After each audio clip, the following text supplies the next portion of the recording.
Good day, and thank you for joining us today as we present along with our friends from the Council for Federal Cannabis Regulation. Today, we're welcoming 3 special guests to discuss cannabis science, addiction, and misinformation. Before we begin, we wanted to cover a few housekeeping items.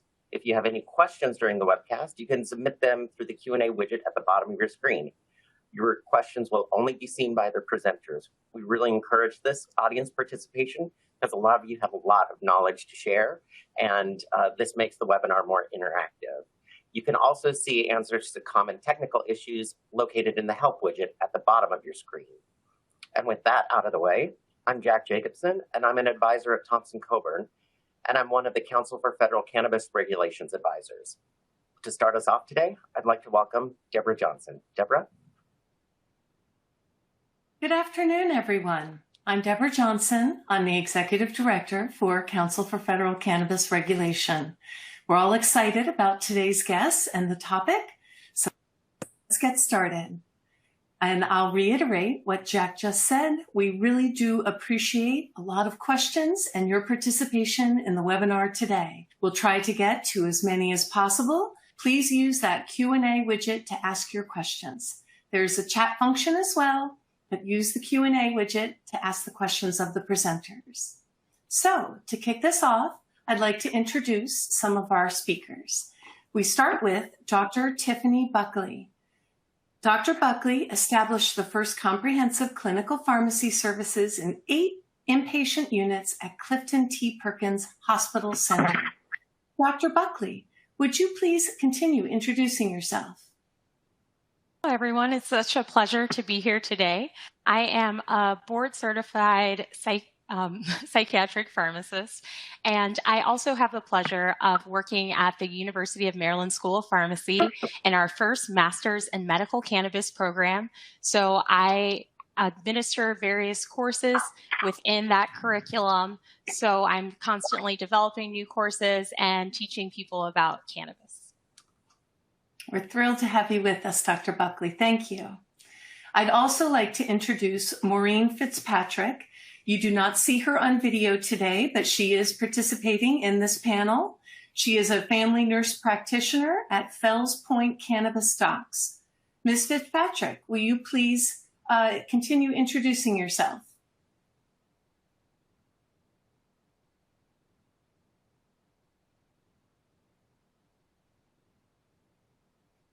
Maureen, we are not hearing you. If you perhaps pressed your mute button. Hi, good afternoon. I'm a nurse practitioner here at Fells Point Cannabis Docs. We're a specialty clinic that was established 4 years ago specifically with the intention of trying to provide high-level care of patients who would like to pursue the use of medical marijuana. And prior to this, I'd worked for about 10 years for the VA as a primary care provider. And I have previous experience in sexual health and research, both at Shepherd Pratt and Johns Hopkins. Thank you. We know you've been providing care for populations since 1995, so we appreciate you bringing that wealth of knowledge to the discussion today. And finally, we have Dr. Samoon Ahmad. Dr. Ahmad has been a practicing clinician for over 30 years, and he recently retired from his role as unit chief of the inpatient unit at Bellevue Hospital. Dr. Ahmad, will you please share more? Thank you. It's a pleasure to be here, and thank you for the introduction. I am a clinical professor in psychiatry at NYU Grossman School of Medicine, and I've been at NYU and Bellevue Hospital for the last 30 years, serving the indigent population of inner city New York. And this population, other than a severe persistent mental illness, I would say 70 to 80% struggle with dual diagnosis with substance use. And as a physician, as a psychiatrist, and going back, I think, to the scheduling issues, we recognized, I think, early on that our training was a little bit skewed and only understood that people with mental illness who were struggling with substance use and how that exacerbated these conditions, and cannabis was one of those. And a I've struggled with sort of trying to fit this in terms of its therapeutic value and trying to educate myself and teach myself. And along that journey, I wrote the textbook on medical marijuana, which was just as I think, a way to educate myself as well as my fellow clinicians. So my research is in the clinical area, as well as seeing patients who are struggling with this, looking at a therapeutic value, and people seeing where the necessity is and how to weigh the risks and benefits of this plant. Fantastic. And thank you to all of you. I'm sure our audience can tell that we recruited you for this conversation, which is around Cannabis Hype, separating the harm from health. So we're trying to understand, as cannabis becomes mainstream, how much cannabis might be too much. So my first question to the panel, and we'll start with Tiffany, is what are the components of cannabis and how does that compare to traditional medicine?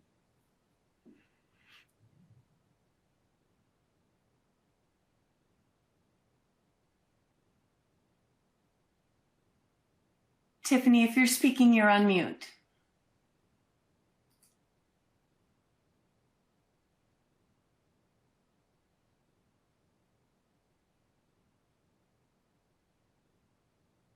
Why don't we let Dr. Ahmad jump in? Sure, I'll jump in. No worries about it. Oh, great. I just got my sound. Okay. Tiffany, go ahead. I was just going to. No worries. So cannabis is a plant that has been used for centuries. The first recorded texts of that are from ancient Chinese texts, and it was used medicinally as well as recreationally. So cannabis is very complex. It contains over 500 different components. Some, which you might have heard of the most, are the phytocannabinoids like THC, as well as CBD. We also have terpenes, which give cannabis its unique smell, and flavonoids, which are responsible for that really unique color of cannabis. It's really important to note that cannabis is really different than traditional medicine. It's different than just taking a Tylenol, for instance. The active ingredient in Tylenol is acetaminophen. It's a small molecule, while cannabis is so complex and has all these different components. Different ways that we grow it can also influence the components that we're seeing in the cannabis and the different strengths and concentrations. Did you want to jump on that, Dr. Mahmood? I think you very well elaborated on that. And I think one of the distinguishing features, that we talk about, even though there are 500 compounds and 140 phytocannabinoids, I think is the distinction that for the two most prevalent ones, the THC and CBD, and that is the distinguishing point, the concentration between hemp and marijuana, because by dry weight, if the concentration is more than 0.3% of THC, it becomes marijuana, versus if it's less than then, and it becomes hemp. But I think within the past 60 years or so, as you mentioned, 140 compounds that are more or less unique to cannabis have been discovered. And I think, as you were talking about it, there's in commercial products, I think the issue is there's a significant concentration of all of the other aspects of the plant compared to just one or the other. Furthermore, they don't just have therapeutic value when administered in isolation, because they seem to modify the effects of other phytocannabinoids when they're taken together. And I think perhaps the best known example is how cannabidiol, which is CBD, can attenuate some of the intoxicating effects of THC. And I think, as you had mentioned also, about dozens of flavonoids and I would say about 100 or so terpenes, we know that different concentrations of these compounds are responsible for these unique effects. And we also recognize that these compounds also can modify subjective experience, I think, of the cannabis intoxication also. Because if you look at the terpenes like pinene or like CBD, they also have been shown to mitigate the effects of the THC intoxicating, like concentration of another terpene, which is myrcene, which is the most common one, in fact, available in cannabis, is also responsible to what is conveniently called as the couch lock when combined with THC.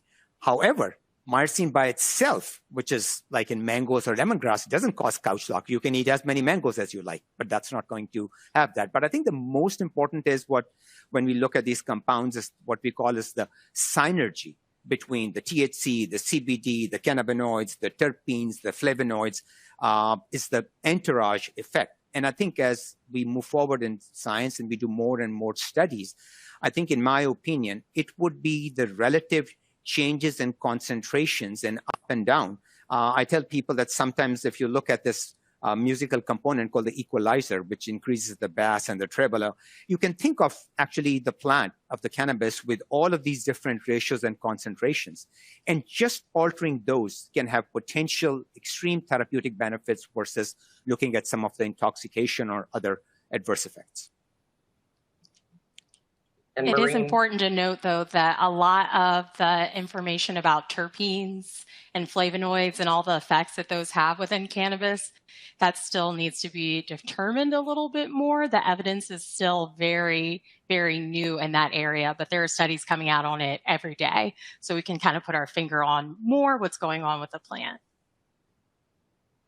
and we'll turn to Maureen for the next question. How does the whole plant cannabis compare to commercially available cannabinoid products?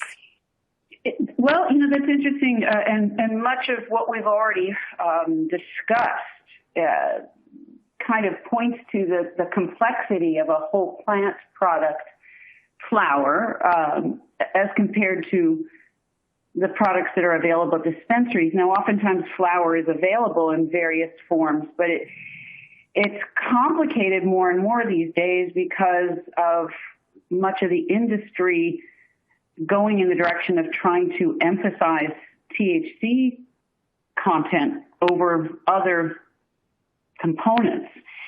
We lose a lot when we emphasize just one component because, it is such a synergistic effect that happens between the various terpenes and cannabinoids. I've seen some recent commentary on the fact that is becoming such an issue that there are labs out there that are willing to up-report, if you will, the strength, the THC strength of flower that gets sent to them for testing, such that it's being misrepresented just to be able to sell it more. The thinking being that the customers are looking for something that's strictly high THC, but we lose so much if we focus entirely on THC. So many other compounds have reasonably good data, like very good data, in fact, on, for example, CBD and treatment of anxiety. But it's the synergy that really does the most. Dr. Buckley, Dr. Ahmood? Yeah, I think a good point, because I think one of the major obstacles, in my opinion, when looking at what you were just mentioning, that we lose actually so much when we're just talking about one particular compound, is the fact that most of the data and research, and if you have to do research and unfortunately with double-blind studies, you can't take something which has so many different compounds and so many variations. So by nature of how the science studies are done, I think it's skewed that you look at selective molecules, while what they're using is not selective in any way. It's a complete mishmash of so many compounds. So I think it varies from person to person, sample to sample, day to day, and what your source is. And for clinical studies, there's one source, University of Mississippi, from where you're going to get something, which is not what's sold in the dispensaries and stuff. Bartender will give you anything, or whoever you're getting it from. So I think what we see, the clinical effects in people on a day-to-day versus what the science says, that disparity needs to be streamlined. And that's a major struggle of how science looks at only one molecule versus the compound, which has all these variations. I think it points to the fact that we also are so used to taking a Western medicine approach to drugs in this country, the pharmaceuticals, whereas a product like marijuana really seems to fall more under the heading of an Eastern approach. But I think also what you just pointed out was extremely important, the ratio or the THC or the concentration, which is what you would find the medicinal value therapeutic versus what the high potency THC, which is being trying to be sold. I mean, if you look at only historically, I mean, 1960s, THC is what, 1 to 3%? By 2014, it's 14%.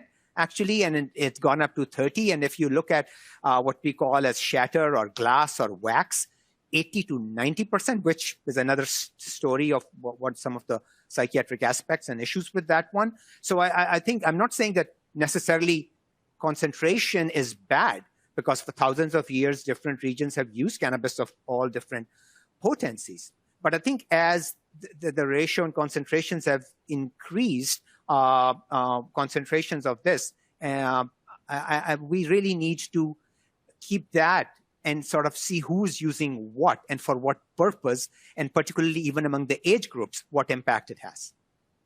That's a really good point. And so many of the side effects, when we do see side effects, seem to be related to excess amounts of THC. Right. I mean, I've seen people who are, especially young adolescents, who present in a completely psychotic state at times, and they have been using 80 to 90%. In fact, I'll share this vignette, interestingly, that, sometimes you see somebody in their 60s or 70s. And when they were back in 1960s and 70s, they were using marijuana, which was 1 to 3%. And then they have sort of just fallen through, have never used it. And now they go to some place, some festival or music or party, and they say, oh, I'm going to have a joint here. And they smoke. And voila, they were using 2%, and now they're using 15 to 30%. Yeah. And it's like they have such sometimes bizarre effects and all kinds of anxiety and different kinds of panic and even soft psychotic symptoms. And it's like, well, I used to smoke.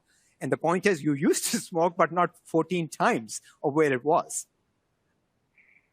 Yeah, the increased potency is definitely potentially causing some issues. There was recently a systematic review released, which I really like. A systematic review is when researchers take a whole bunch of different studies that are similar and they put them together and they try to kind of see, is there any association going on between these studies?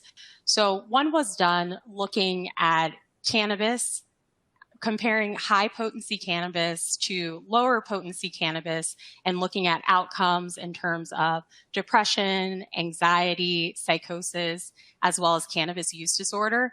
And the studies are observational. So that means the researchers just watching a phenomenon happen.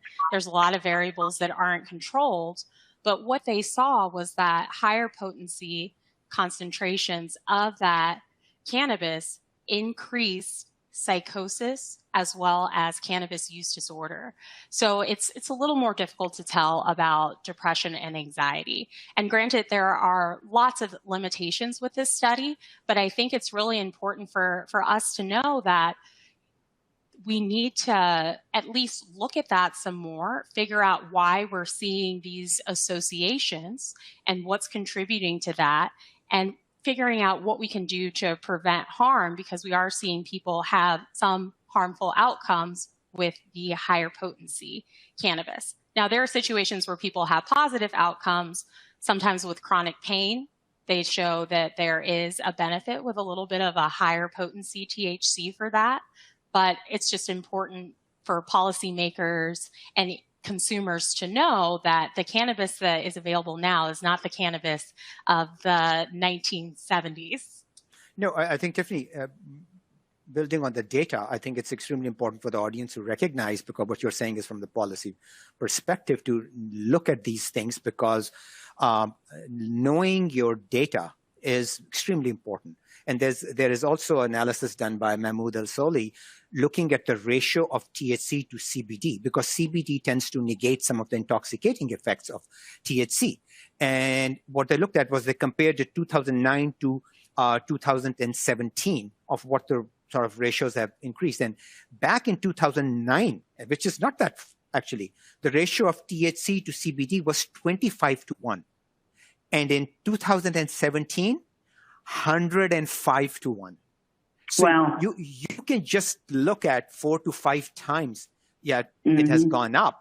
So no matter, I mean, you need to take tons of CBD just to sort of undo some of the effects of the THC, which you are pointing to. And one of the reasons that I think there has been so much backlash of the idea that how young people or other people becoming psychotic, I think, sometimes you really have to look at not only per se just the plant, but exactly how we are artificially, especially many of the people who are manufacturing and doing this, can make that concentrations and cause some of the problems.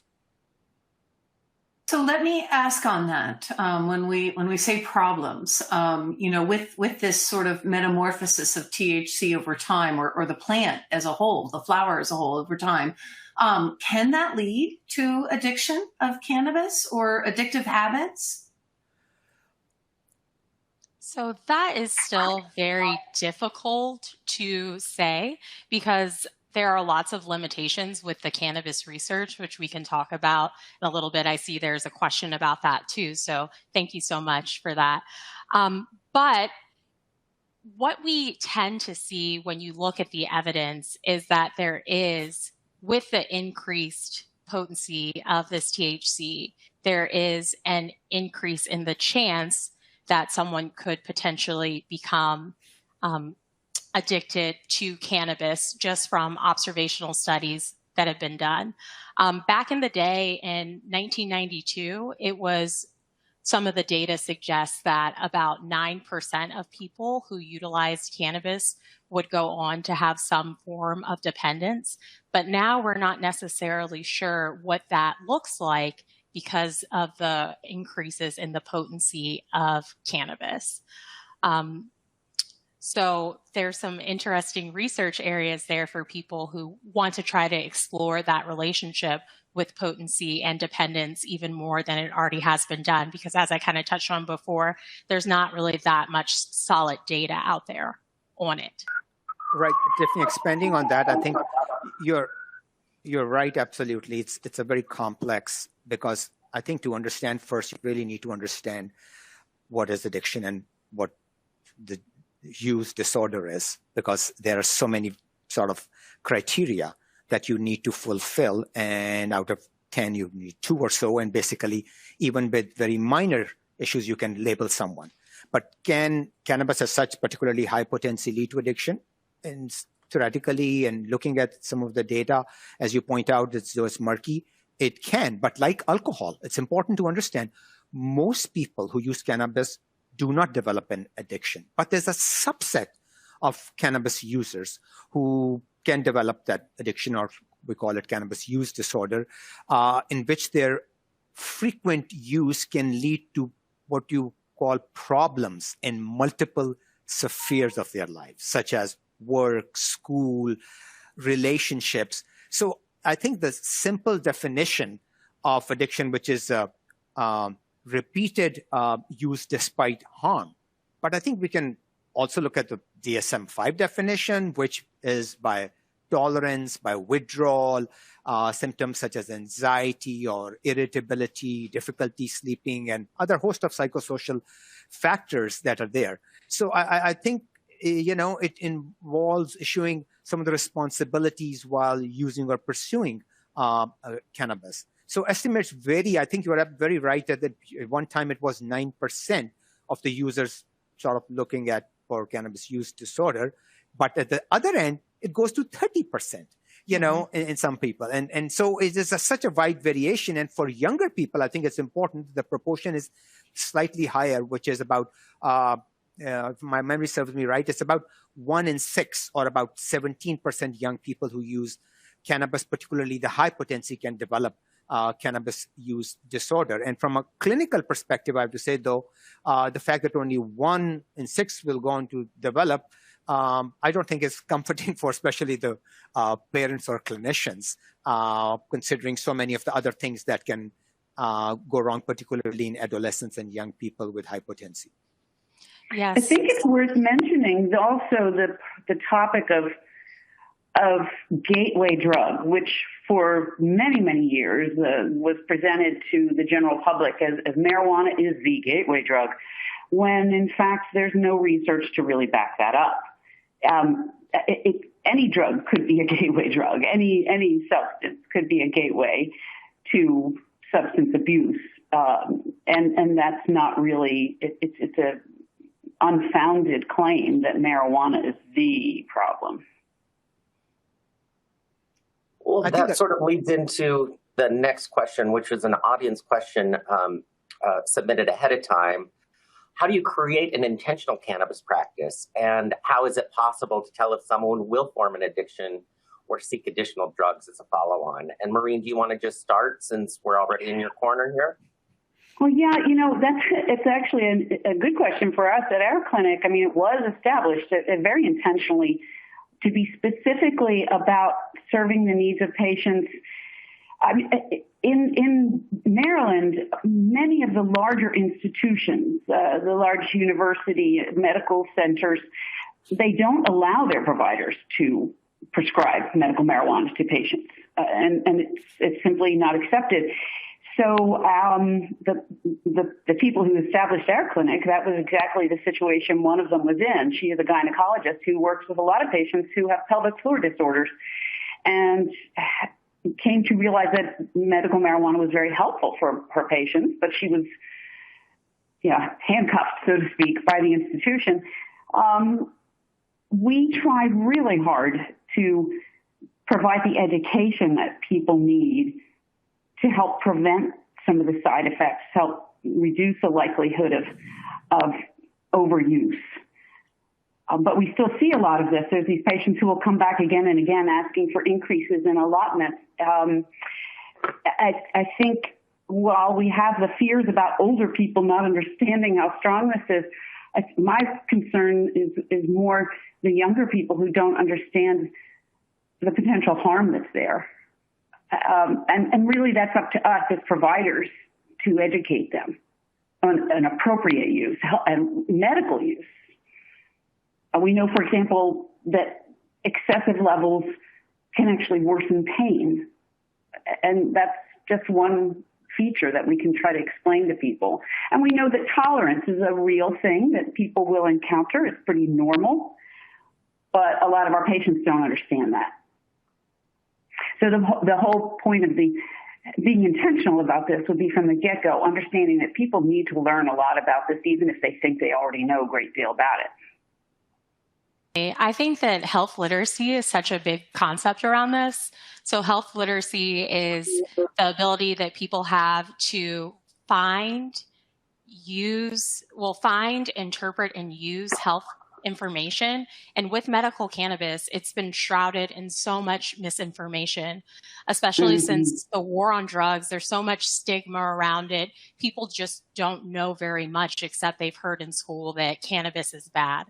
So it's very important. What I teach my students in my class, which is all about therapeutics, is that it's just like any other substance in a way where we need to go over the evidence behind cannabis. We need to talk to people about what the strengths are of using cannabis and what are some of the limitations. We need to make sure that people are informed about side effects that they could experience and that a monitoring plan is set up. And it's very important to screen people for things like cannabis use disorder. You want to make sure that you're quantifying how much cannabis is that person consuming, what type, how often are they becoming dependent on cannabis? Is it affecting other areas of their lives? So just like any other medication, we want to make sure that we're checking in on people and really monitoring them a lot.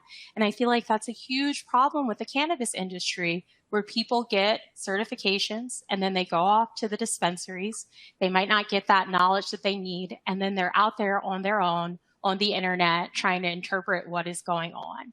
So it's all about giving people that unbiased information so that they can make a decision one way or another about what's going to be the best for them, working with a provider who can help. I think believe it's important that this education be based on one's age. I think how adolescents perceive and understand is very different than how a 40, 50-year-old will understand the impact and what it means. And secondly, I think as clinicians, as mental health in different aspects, that we see a microcosm of people who are actually registered or using it. And I think if we have to make a difference overall, where, as they say, the best consumer is an educated consumer, I think the knowledge base has to, in some ways, be diversified. What do I mean? That it's not just, I think, from a science perspective, yes, I think it's our job.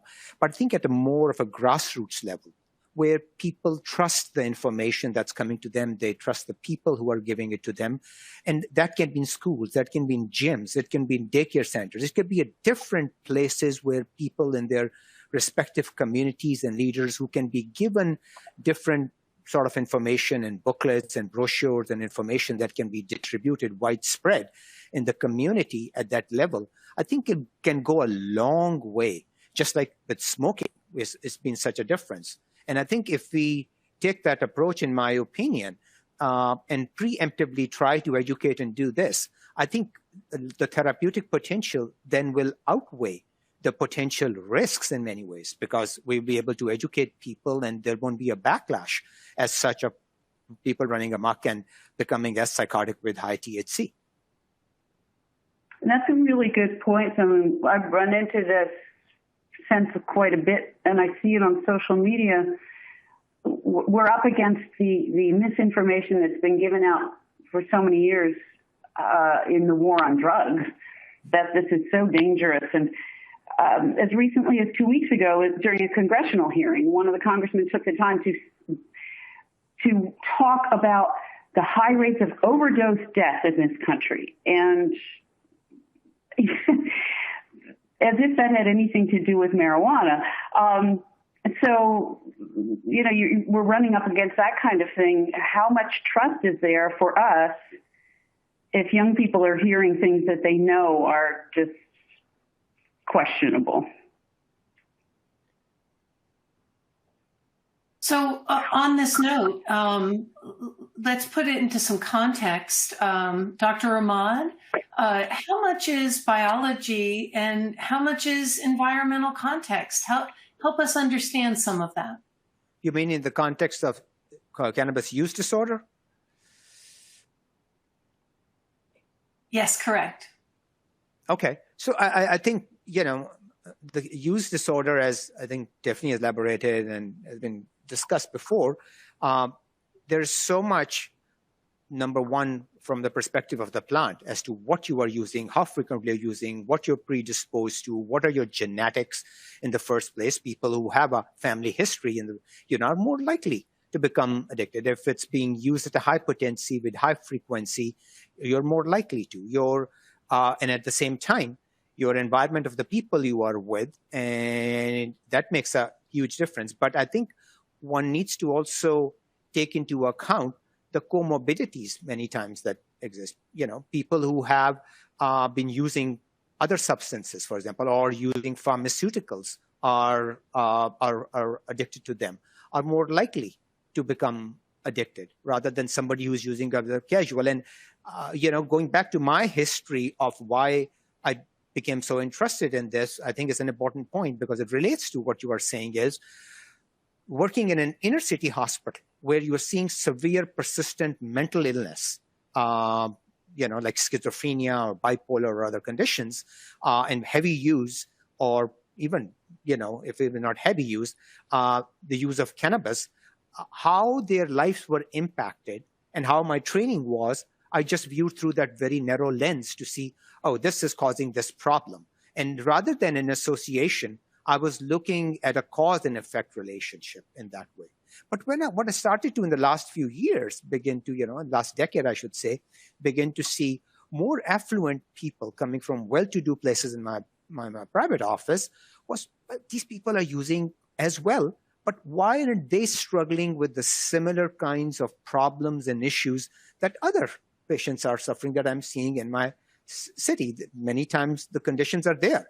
And I think that leads to that besides biology, I think the support systems and what people are struggling with is a lot to do with it, which leads to education, which leads to their resources, which leads to how compliant they are overall in that. So social context make a huge difference. I mean, there was a time when we thought of that the social environments led to mental illness. There's a huge data on that as well, which is, they can exacerbate, make it worse at times, but not the cause of it. So I think there is definitely biology, but social environment and context is extremely important because it can influence how much you use, how frequently you use, or what. And I'll share some interesting data with you. There was a study done, in fact, that people who were being released in New York from one of the prisons, no matter what people were trying to do with their mental illness, there was an acute exacerbation very soon afterwards they're released from the prison. And when they really looked at the data was that these people were being literally given one token for the subway and said, go out, and this is what you have. And these people would just get out, and as soon as they would get out, they would see people on the street and they would start smoking and doing this, and mental illness was not treated or it would exacerbate or make it worse. And so this revolving door phenomena, I think a lot has to do with the social context versus, because if you see the prison population and mental illness and substance use, I think that speaks volumes about that.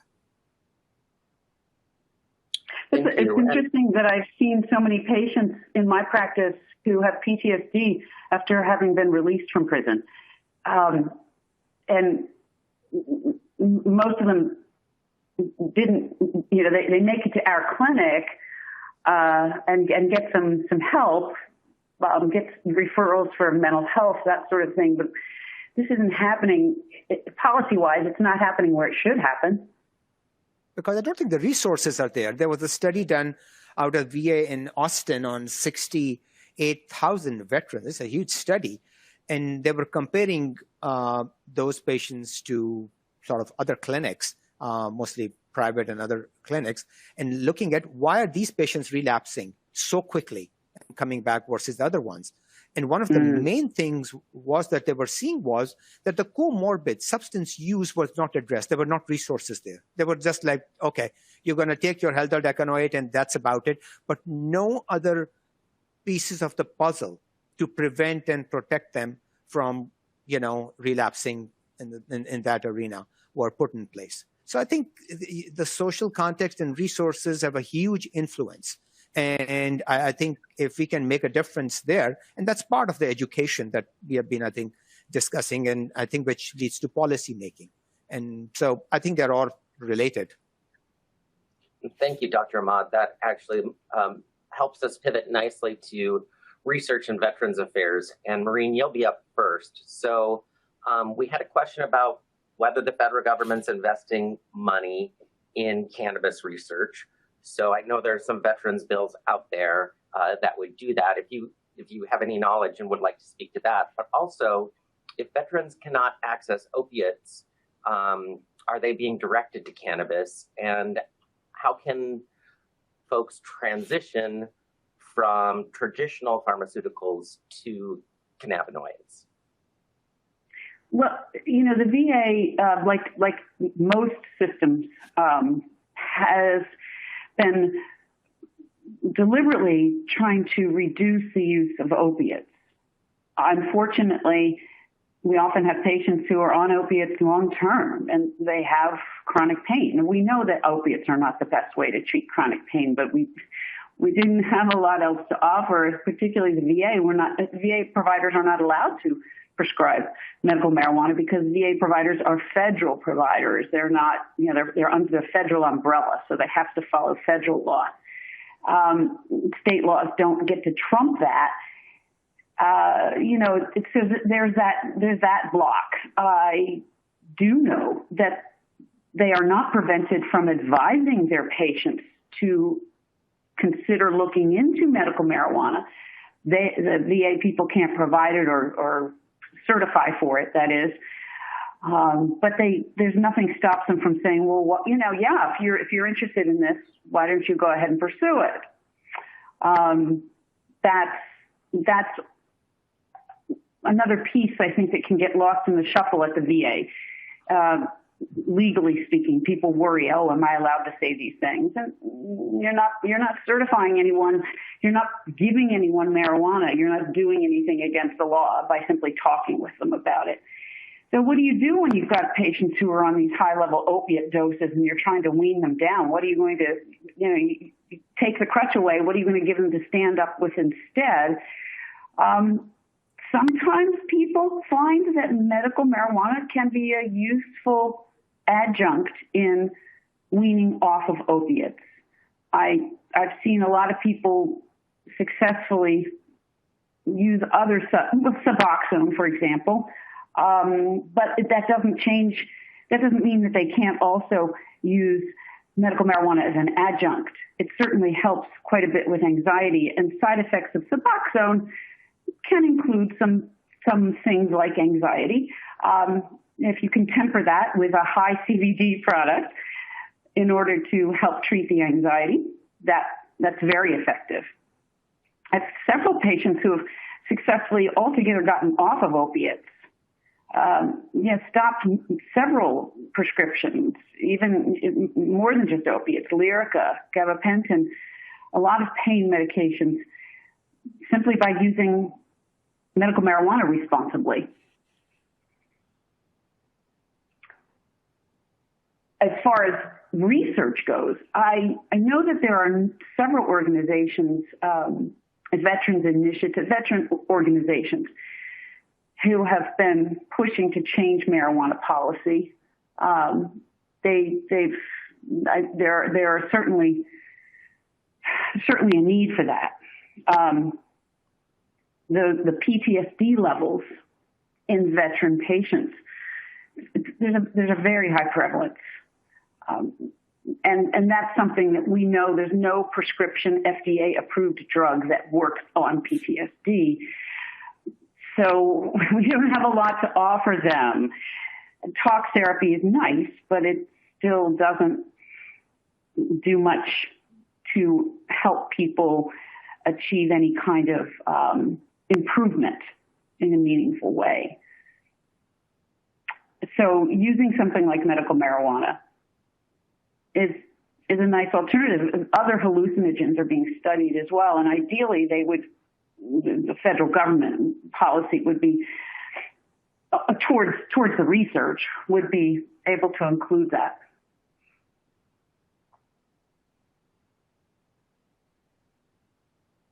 Thank you. Kind of in the similar vein, I just read this really interesting study, and the way it was constructed was the researchers went in and they wanted to actually look at how people who were addicted to opioids were utilizing cannabis, and if they saw that there was a opioid kind of sparing effect there. So they did a series of interviews with people, and it's a really interesting study because they say that the sample size isn't representative of the general population, but they went into communities and figured out who was using opioids and talked with them. And some people did report that using cannabis did help decrease the amounts of opioids that they were using, and this is illicit opioid use. But this study really highlighted that there were a lot of other factors that come into play when people are deciding to utilize cannabis or opioids, and that addiction is very complex as well, because some of the people in the study were saying that when they go to a person who is a drug dealer, that there is a chance that they won't just get the cannabis in this situation, that they will get another substance as well. So I think it's really important to now, obviously, there's a lot with the study that needs to be worked out, and it doesn't really tell us that much, but I think it's important to have this medical cannabis arena where people are getting good information, where they know about the products that they're getting, so they can go there and seek help as opposed to turning to alternative sources where then patients could be exposed to substances that have a higher addictive potential than cannabis.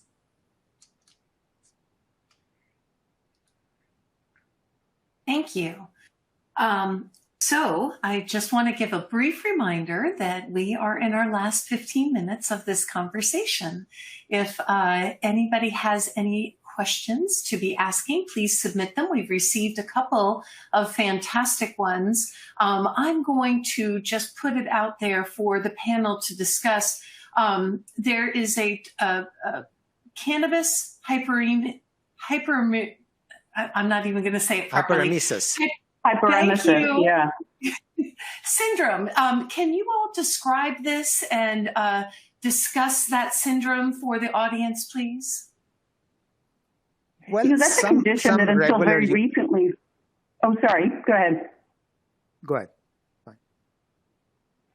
I was merely going to comment. It's a condition that until recently most providers didn't even know about. It's something we weren't seeing. The only people who did seem to know about it were emergency room providers. But now a lot of people are hearing about it. It's becoming more common. And I think it relates back to the original discussion. Someone was talking about the rates of the amounts of marijuana, the potency of marijuana, and how much it's changed in the last decade or two. And what that seems to contribute. Well, some regular users of cannabis can experience what we call as the cannabinoid hyperemesis syndrome, which is characterized by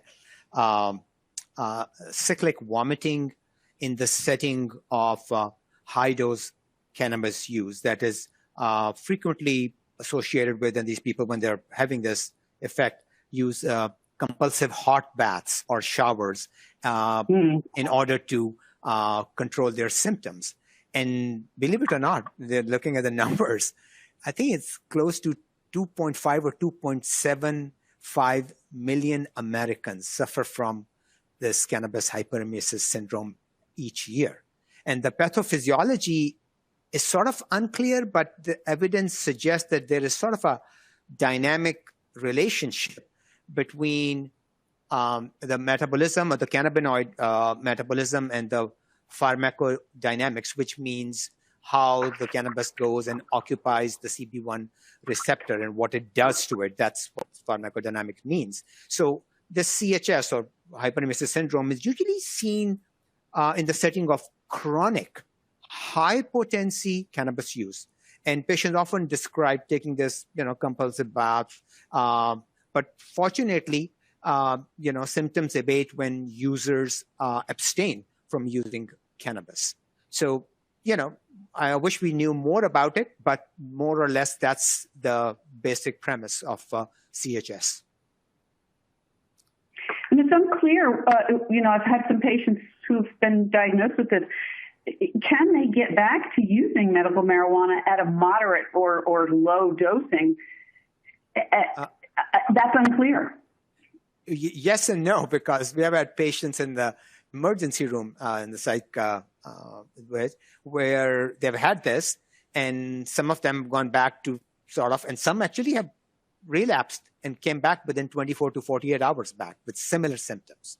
So I think whether it's genetics or whether it's the kind of cannabis or it's the potency or it's they have biological predisposition or going back to what we were talking about, all of the various components in the plant that are there and what ratios are there. Maybe that plays a role. I don't know, honestly. But I've seen relapse in people. Yeah. And now another audience question has just come in about, can you all, I know you're Dr. Ahmad and Maureen, you do a lot of direct clinical work, and Dr. Buckley more on the sort of academic side, but could you anticipate, what do we anticipate will occur with clinical research trials on medical cannabis? And what more randomized trials have you seen that you can either report on, or do you anticipate being conducted in the next 5 years, let's say? Dr. Buckley, do you want to start? Yeah, so I can answer this one a little bit. So there are just so many restrictions with cannabis because it's still considered a Scheduled I controlled substance. That means right now that the federal government says that there's no accepted medical value and that there is a high potential for addiction. So in my classes, we go through all the latest literature constantly, and it's really hard to find cannabis studies that are randomized controlled trials. So a randomized controlled trial is going to occur when a researcher is going to get groups of people, they're going to mix them up, make sure they're mixed up equally, and then give that intervention of cannabis and give someone else nothing, and then watch what happens so that you can really kind of determine a cause and effect relationship. And in the cannabis-based literature, especially the area that I work in, which is mental health, a lot of that is really lacking just because of all these federal restrictions. There still is, there's issues with supply as well. So as Dr. Mahmood has mentioned, there was one place where researchers could get cannabis, and that was the University of Mississippi. And that cannabis potency does not match the potency that we see out in the communities. So not saying that that research isn't very valuable, because it still is, but it doesn't really reflect what's going on. So the DEA did make an announcement that they are going to open that up to more vendors soon so that other people can grow cannabis that can be used in clinical trials. So I think that until we are able to reschedule cannabis, there'll still be a lot of limitations with the research.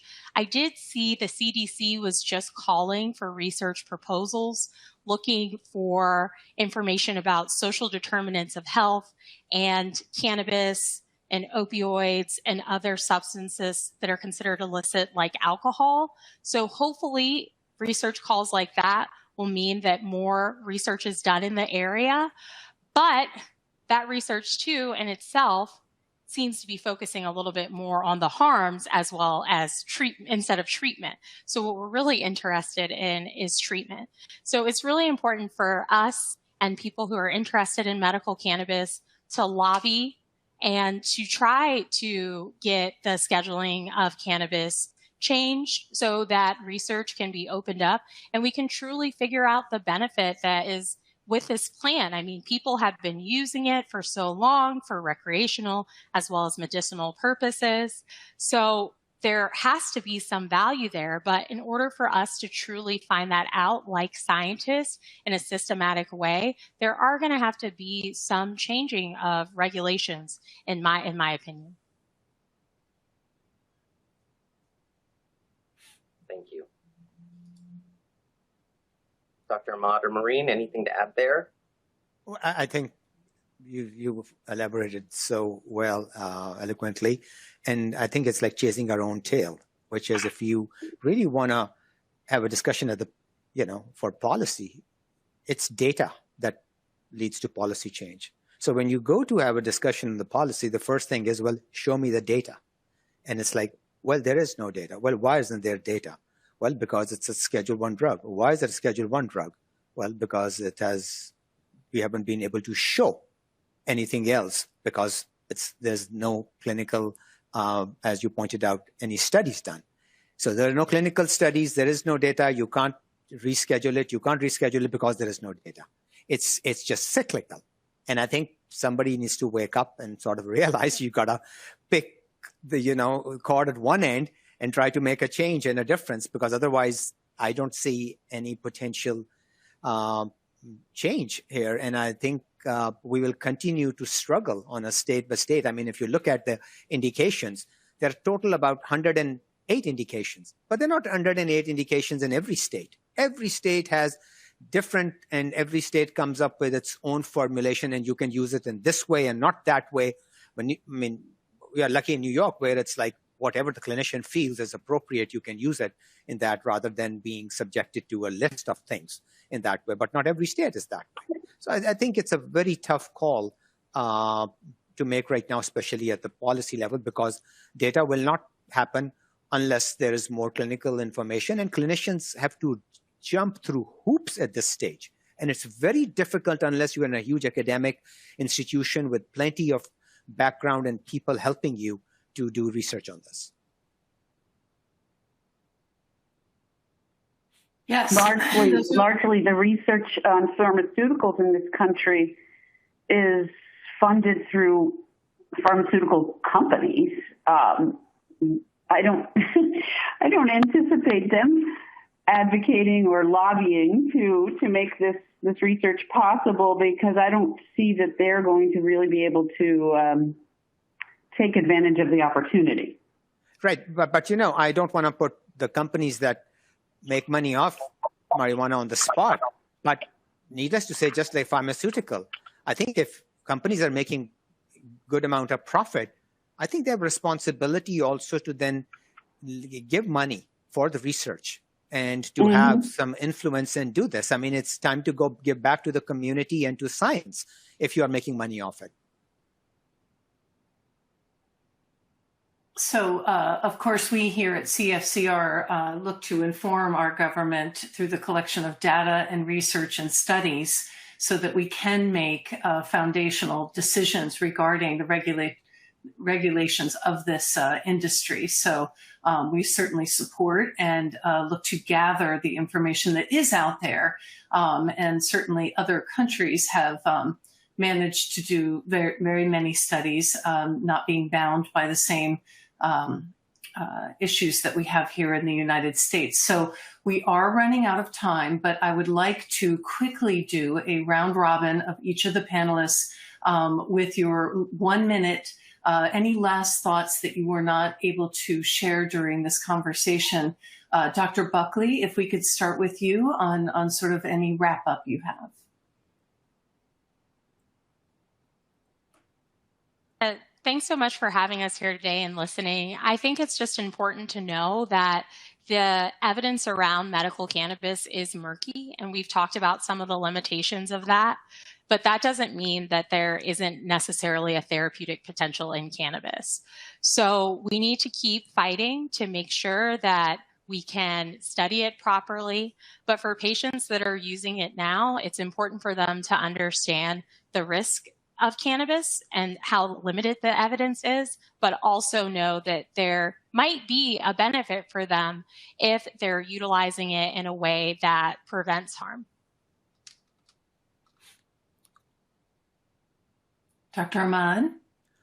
Well, to me, the most vulnerable and the population and upcoming is the adolescent and young people, because I think how they will react to this and with the policy changes and abundance of marijuana and being available is going to actually have a huge influence in legislation. And because if things are happening in the negative, it's not going to work out well. So I think it's imperative. I can't emphasize enough how it's a responsibility to educate them about the risks and benefits, and sort of partly biology, which is that the brain is developing until age 25. That's why if you look at the states, the so-called adult use, that's why it's called adult use. It's not just called use, recreational use. Is because, and 25, because the synaptic pruning, which is neuron sort of filtering and connections happening, continues to happen till that age. So the higher potency, particularly in families and with people who have predispositions specifically and frequent use, can lead to significant issues in this. And I'm not establishing a cause and effect here with psychotic disorders. Is there an association? There potentially is an association there, but it's the chicken and the egg story. Do people with SPMIs tend to sort of gravitate towards isolation and more drug use versus how these work as catalysts in that regard? But can it influence memory, concentration, and attention span, and executive impulse control, all of those things in young people? Yes, it can, absolutely. So I think it's a huge responsibility for us if we really want to make this, and for millions of people who are struggling with all kinds of different ailments, I think my start would be there. That's wonderful. Thank you. Ms. Fitzpatrick. You know, I think it deserves to be mentioned, though it's not precisely about hype or health. The social justice aspect of the availability of marijuana. From a clinical perspective, that's a large reason why I feel it's important to practice here in Baltimore City. There's such an underserved population, specifically in regard to mental health issues. There's such a gap there, and particularly for young people. It's a tremendous gap for communities of color, and we can't ignore that. We can't keep lying to them about marijuana. Hearing that congressional testimony where someone was trying to draw a parallel between marijuana and overdose deaths, and then in the same breath tried to draw a parallel between marijuana industry and slave trade in the United States. These are the kind of things that are being said at the federal level in congressional hearings. It's such